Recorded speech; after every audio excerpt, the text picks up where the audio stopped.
So we're going to be talking about burnout today. The reason that I chose this actually last week because I saw that a lot of, or not a lot, but a few people had just mentioned it in some of the interactive questions we've done on our group, as far as how we saw our business and how we deal with our business. With burnout today, we're just going to really be talking about how to overcome it. Before I started recording, I asked who has experienced burnout in any way, and I think everyone raised their hand, me included. I feel like with burnout, first of all, the definition is, if you're confused, because I feel like a lot of people use the word burnout when they're not really technically burnout or to that point yet, because burnout is serious. It is a state of emotional, physical, and mental exhaustion caused by excessive and prolonged stress. Symptoms of burnout include experiencing overwhelming feeling, emotionally drained, and being unable to meet demands. Okay. So I feel like that kind of goes hand in hand with that's how I feel when I have my anxiety, to be honest with you. I feel like I can't do it because I'm just, that feeling. It's really hard to explain. But if you have it, you know what I'm talking about. So, but with burnout, it really is a point that you allow yourself to get to. It is a state of yourself where you've gone past your breaking point, pretty much. You're to the point where you're just done. And so today I just want to talk about, I've been doing some research on exactly what it is, the use of the word, and also just obviously how to overcome that feeling. Because in this business, we are independent business owners. So though we have our leaders, we have our upline, no one can not let you get burnt out but you. To be completely honest, you have total control over if you're burnt out or not. If you're feeling a certain type of way, that's not necessarily on you, but how you handle it is. Okay. So when we start to feel a certain way where we're like, this is just too much, like it's not fun, I don't like it, I don't like the feeling while I'm doing it, those are signs of burnout that's coming. Okay. So there's three things that I'm going to give y'all today to help overcome that, or if you're feeling burnt out, or if you're almost there, things you can do to help with it. So the first thing, and probably the most important, is time management skills. Okay. A lot of people are not good at time management. They don't do things in the right order. And when I say right, I mean as far as priority. So there's 4 quadrants of your time management and how to manage your time. The first one is going to be important and urgent. So those are like crises that happen maybe last minute, or something serious is happening. It's considered a crisis. Second quadrant is important but not urgent. So this is more of like the prevention. This is the planning part, or the things that you're doing to prevent being burnt out, or setting things up so you don't get to that point. And it's improvement of your planning. Quadrant 3 is not important but urgent. I'm sorry. Quadrant 3 is not important but urgent. So those are like interruptions, like something that doesn't happen all the time. And then there's quadrant 4, which is not important, not urgent. It's a waste of time. It's like what we like to call fluff. So those quadrants, those 4 quadrants, is what you need to put your to-dos for your business in, right? So with the 3 legs of success, which we follow, it's on the new consultant launch. It's something we talk about a lot. We know that those 3 parts of the legs, PRV, sponsoring, coaching, and then self-care, which a lot of people don't include, we have to put those in the right quadrant. So if you're always doing something in quadrant 1, so if you're always doing the things or the to-dos where it's always like fight or flight, or it's like crisis mode, or it's like I have to hurry up and do this, then that's not going to help you feel like you've accomplished anything, because you're always waiting till the last minute to do that crisis activity. And then opposite of that, if you're always in a 4, you're wasting time that you should be using to focus on a quadrant 2. And I know if you are a visual person, this may be hard to understand or visualize while I'm talking about it, but it's really just prioritizing your tasks. That's what time management comes down to. And that's just a level, the quadrants are levels of how important it is to get them done. So a lot of us like to do quadrant 4 things, the fluff, the things that aren't income producing, the things that are super fun in this business, like making a super cool graphic or taking the perfect picture or whatever it may be. Those are fluff things. That's not going to give you income. That's not going to be an income producing activity. But that's what a lot of people do in this business, are the quadrant 4s, when they really should be focused on the quadrant 2s. That's want to be your main focus, because you don't want to necessarily be in the crisis mode, but you want to be doing the things where you're planning, you're preventing that crisis of happening, of it being too late and you have to hurry up and do it. And that's when we start feeling overwhelmed, which leads to the burnout.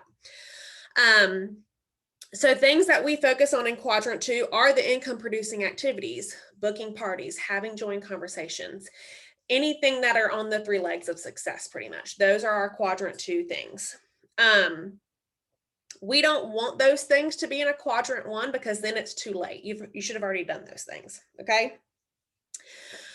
With burnout, the second thing is not just prioritizing your time. That's something, again, like I said, that you have to do. No one can do that for you. But the second thing is to communicate. Communicate.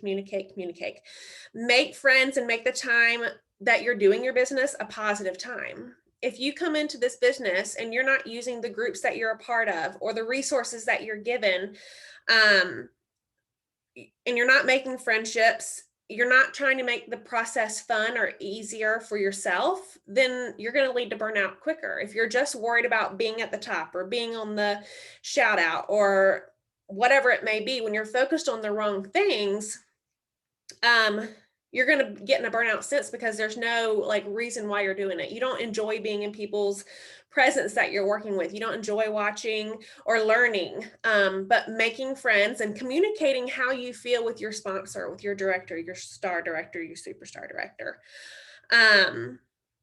It's going to make that process fun and easier. So then you're going to want to do those things. So that's where an accountability partner comes in. When you are talking to your accountability partner and you're like, hey, I'm just not feeling it. I don't want to do it today. That's when you get to have a friendship and talk to someone, and they're either going to be like, yeah, me neither, let's take the day off, which is totally fine. Or they're going to be like, no, you need to get your butt in gear and do something you don't feel like doing. Okay. And that is what an accountability partner is for and to do. But having that communication so you can tell people how you feel in this business is super important, and in life. The other part of that communication is communicating where you want to be in this business. What do you want this to be for you? Do you want to make a couple $100s a month? Or do you want to change the world? Do you want a team of 1,000, or do you want to just be a certified consultant, or anything in between?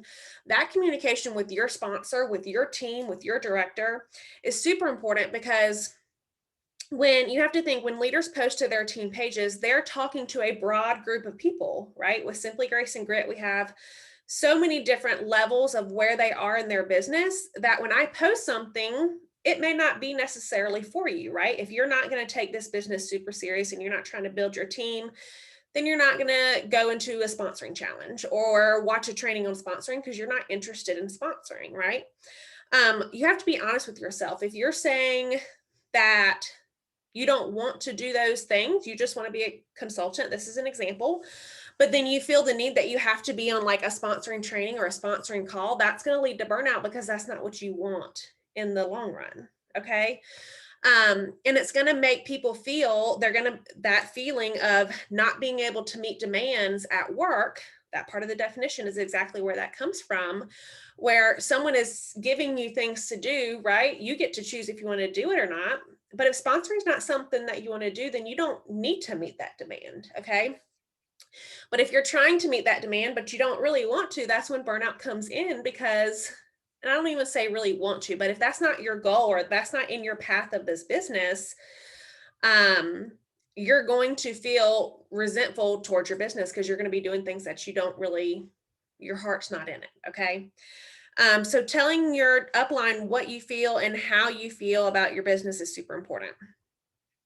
The last thing is something that I used to roll my eyes out. I'm not a super healthy person, but I try to be cautious of what I do, but living a healthy lifestyle, it's super important. Exercising, sleeping well is super important with burnout. If you're tired and you're irritable all the time, you're not ever going to feel like doing anything, much less your business, right? You're going to get to a point where you're saying you're burnt out, but really you're just really freaking tired because you're not sleeping at night. You're not taking care of yourself. You're watching Netflix till 3 in the morning and getting up at 6 with your baby. We all been there. It's normal, but taking, accountability to say like, that's not healthy for me. I'm getting to the point in my business in my life where I'm burnt out on doing these things. Well, why? We have to take a step back and look at that. Eating well, and then obviously self-care. We talked about this last night on our team meeting about self-care, because that's a big part of burnout too. And I feel like I get burnt out with things very easily. Um, and when I say that, I get burnt out, and it's probably not even the right word, but I get to the point where I'm like, I need a break. And that's something that me and my husband actually, we kind of established a long time ago, where it was like that communication of just being like, hey, I need a minute. Like, mama needs a minute. Take the boy, or whatever it may be, like having that communication where it's like, I don't really want to get pissy with you tomorrow. So if I can have a minute, then that's what I need, right? Same thing in your business.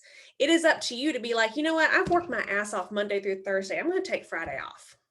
That is your decision. That is your right as a business owner to do that. My goal is to eventually start taking every Friday off. Why? Because I work my ass off Monday through Thursday. Okay.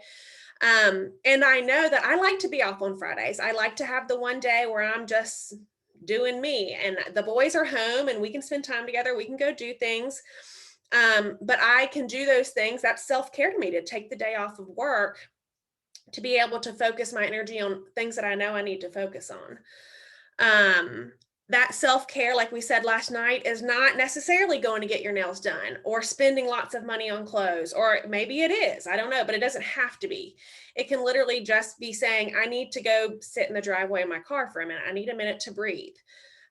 When I was a young mom, and still we do it, not a lot, probably as much as we should, but with the boys, when they were out of nap time, I needed a minute during the day.